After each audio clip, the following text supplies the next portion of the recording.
Bonjour. Aujourd'hui, on va parler d'un thème qu'on a besoin d'écouter tout le temps. C'est pas, il y a des fois, on va parler de la paracha, voilà, on a fini la paracha, ça y est, on a fini, on passe à autre chose. On va revenir sur la Torah, on va sortir tout vient de la Torah, mais on va parler sur un thème, c'est un thème de la vie, le thème du mariage. Alors, le premier mariage dans le monde, c'était lequel? C'était celui de Adam et Hava, Adam et Ève. Alors, c'était qui le programmateur de ce mariage? C'est qui a fait la connexion entre Adam et Hava? C'est Kadosh Baruch. On voit ça dans la Torah. C'est que après qu'Hachem a créé le monde, donc chaque jour, il a créé quelque chose, et à la fin de la création, il dit Wayar Hachem Kito. Hachem, il a vu que c'était bien. Et à la fin, quand il a fini toute la création, il a dit Tov Meod, c'était très bien. On voit juste après la création, Akadosh Baruch Hu, après être satisfait de sa belle création, Hachem il dit Wayom Hachem Lotov hiyot ha'adam levado e'eselo aizer kenegdo. C'est pas bien que l'homme il soit seul, je veux lui faire une aide face à lui. Ça veut dire quoi? C'est que à la base, il a créé que Adam tout seul. Après, il a fallu, Hachem l'a dit tout seul. C'est pas bon, il faut que je crée Hava, une femme avec lui, pour qu'il puisse vivre avec elle et bien sûr plus tard avoir des enfants. Alors maintenant, sur cette expression qu'Hachem a utilisée, je vais lui faire une aide face à lui ou contre lui, laisse beaucoup réfléchir. Parce qu'en général, quand je vais dire je veux t'envoyer quelqu'un pour t'aider, alors je ne dirai jamais contre toi ou face à toi. Et Hachem il dit, Hachem qui a créé le monde, il dit je veux lui faire une aide kenegdo, contre lui ou face à lui. Donc il faut comprendre un petit peu c'est quoi le sens de ce terme contre lui ou face à lui. Rashi sur place, il explique. Il dit ça veut dire quoi? Aizer kenegdo, une aide contre lui ou face à lui. Il dit en fait il faut découper les mots en deux.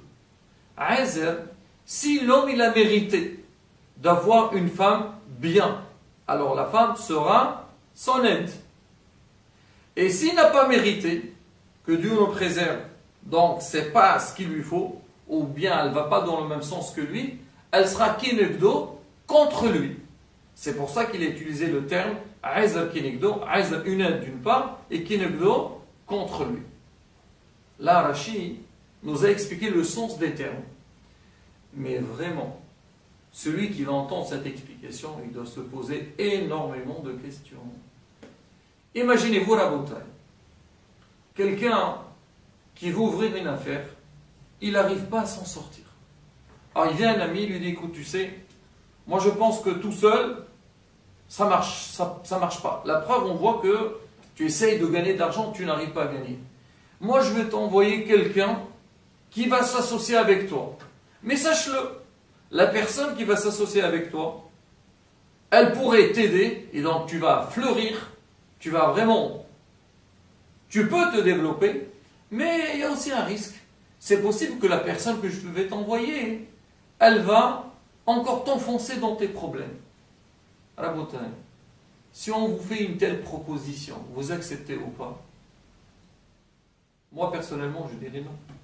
Alors si tu veux m'envoyer quelqu'un pour m'aider, alors, bien sûr, mais si c'est quelqu'un qui pourrait m'aider, mais aussi possible qu'il va m'enfoncer, alors ça ne m'intéresse pas. Vous savez ce qu'on dit à l'abeille?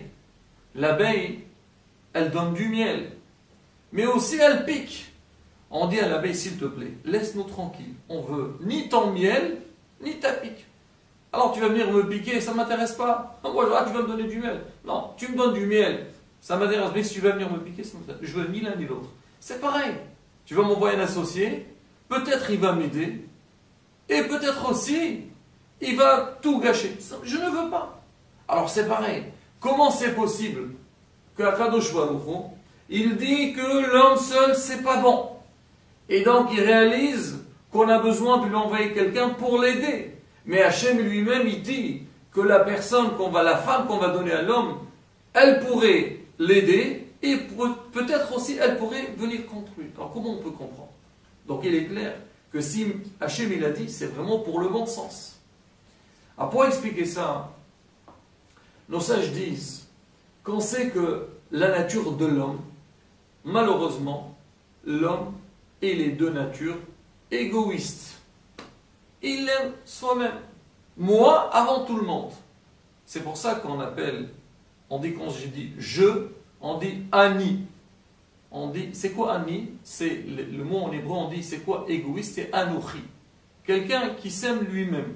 Donc l'homme il est de nature. Penser que lui c'est le meilleur. Il s'aime lui, c'est pas qu'il n'aime pas les autres, mais lui il passe avant tout. Et quand il fait des fautes, alors il ne supporte pas qu'on lui fasse des remarques. Ça nous est arrivé souvent que des fois, il y a des gens qui viennent nous dire « Écoute, pourquoi tu as fait comme ça ?» Alors qu'est-ce qu'on lui dit? « Mets-toi de tes affaires. Moi, ce que je fais, c'est très bien. » Ça ne m'intéresse pas. On n'aime pas recevoir des reproches. Alors la question qui se pose, si l'homme de nature, il n'aime pas les reproches, il n'aime pas qu'on lui fasse des remarques, comment l'homme il va se corriger? On sait qu'on est dans ce monde-là pour se corriger et essayer de se perfectionner pour atteindre notre objectif. Maintenant, si l'homme n'aime pas qu'on lui fasse des remarques, comment il va s'arranger? Maintenant, au sujet du mariage, on sait que l'homme, il se marie avec une femme, bien sûr. On dit, c'est quoi une femme bien? On dit, Isha Tova, Osa Retson Bala. Une femme bien fait la volonté de son mari. Ça veut dire que la femme, elle doit savoir dans sa vie qu'elle doit toujours essayer d'aider son mari. Lui faire ce qu'il veut. Essayer de le comprendre et l'aider et lui assurer ce qu'il a besoin. Hasvesham, ça ne veut pas dire qu'elle soit sa servante ou soumise à lui, mais plutôt, à partir du moment que la femme vit avec l'homme, donc elle doit savoir, donc c'est une association à deux, quand lui, elle est bien, moi je serai bien. Et quand moi je suis bien, il faut que lui aussi soit bien. Donc ce qu'on dit, le principe, Isha Tova, une femme bien, fait la volonté de son mari. Et maintenant l'homme, alors qu'est-ce qu'on lui demande? Alors on demande à l'homme, on lui dit, Ohava kegofo, umchabeda yoter megofo. On dit à l'homme, tu dois aimer ta femme, mais quand tu l'aimes, aime-la comme toi-même. Et quand tu dois la respecter plus que toi. Je m'explique. Ça veut dire, il faut qu'il y ait de l'amour entre l'homme et la femme. Aimer sa femme, on lui dit, tu sais, de la même manière que toi, tu t'aimes toi-même, tu ne veux pas que tu aies du mal, alors aussi tu dois aimer ta femme. On ne lui a pas demandé de l'aimer plus que lui, parce que la nature de l'homme, lui, c'est plus que tout. Alors maintenant, mets dans ta tête que ce que tu l'aimes pour toi, tu dois le donner aussi à ta femme. Mais au niveau du respect, il faut que tu la respectes plus que toi. Je donne un exemple. Si par exemple, moi, j'ai de l'argent pour acheter un habit. Moi, j'ai besoin d'un habit et ma femme, elle a besoin d'un habit. Ben écoute, si j'ai de l'argent ou pour moi ou pour ma femme passe avant. Au niveau du respect, il faut lui donner. Pense à elle plus qu'à toi.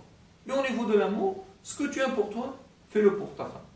Quelque part, donc l'homme et la femme, donc ils vont faire une association et chacun il doit penser que le bien de l'autre, c'est son bien aussi. Et il devient comme un seul corps. On dit Ishto Kegofo. Sa femme, c'est comme si c'était lui-même.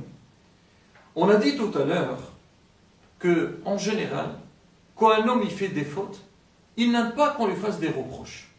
Mais si jamais, moi, j'ai fauté, et je me rends compte que j'ai fait une faute, est-ce que je me permets de me faire un reproche à moi-même? Bien sûr que oui. Alors comment ça se fait que maintenant j'ai accepté? Parce que ce n'est pas un étranger qui m'a fait le reproche. C'est moi-même que je me suis fait le reproche à moi-même. Puisque c'est moi qui l'ai fait, ça ne me dérange pas. Maintenant, c'est pareil pour l'homme et la femme. À partir du moment que l'homme considère sa femme comme si c'était lui, parce qu'on a dit Ohava qui il aime comme si c'était lui-même. Et c'est pareil aussi pour la femme, on dit Arsa Alexandre Bala, elle doit faire la volonté de son mari. Pourquoi elle fait la volonté de son mari? Parce qu'elle doit considérer que son mari comme si c'était elle-même. Ce qui veut dire que l'homme et la femme, c'est comme si c'était une seule personne. Maintenant, de la même manière que l'homme, quand il va se faire un reproche à lui-même, il va admettre ce reproche-là, il ne sera pas dérangé. Alors si sa femme va lui faire, on ne va pas l'appeler reproche, mais on va cette réflexion, ou bien pour progresser, ça ne va pas du tout le déranger, parce que ce n'est pas quelqu'un de l'extérieur. Maintenant on comprend ce que la Torah nous a dit. Hachem il a dit, je lui fais une aide contre lui. Si tout se passe bien, très bien, c'est une aide et ça marche. Maintenant, si jamais on se trouve dans une situation qu'on a besoin de nous corriger, et on a besoin de quelqu'un qui soit contre nous, face à nous, pour qu'il nous aide à nous corriger. Alors maintenant, si la femme, elle est considérée comme si c'était soi-même, et c'est pareil pour la femme, si son mari, il est considéré comme si c'était elle-même, quand il va venir face à elle, il va lui faire ce reproche, il va lui faire cette petite réflexion, elle va la sentir comme si c'était elle-même, et il va s'arranger. Donc là, on comprend un petit peu ce qu'il a dit à Hachem au début, je lui fais une aide contre lui. C'est pas quelqu'un qui va faire la guerre contre lui. Au contraire, c'est qu'on va sentir que notre conjoint, comme si c'était nous-mêmes, et on est prêt donc à travailler ensemble et progresser ensemble. C'est vrai que ce n'est pas toujours évident. On sait que même si, déjà, se mettre dans sa tête que sa femme, c'est comme si c'était soi-même, c'est quelque chose qui s'apprend. Et il faut travailler sur ça. Mais à partir du moment qu'on a cette réflexion, et on l'a bien saisi ensemble que mais qu'il n'y a aucun problème. Et bien, on travaille ensemble, donc l'homme et la femme, là on verra donc tout le bonheur et tout ce qu'on appelle le vrai amour et la réussite, aussi bien au niveau du couple et aussi au niveau de l'éducation des enfants et les générations à venir.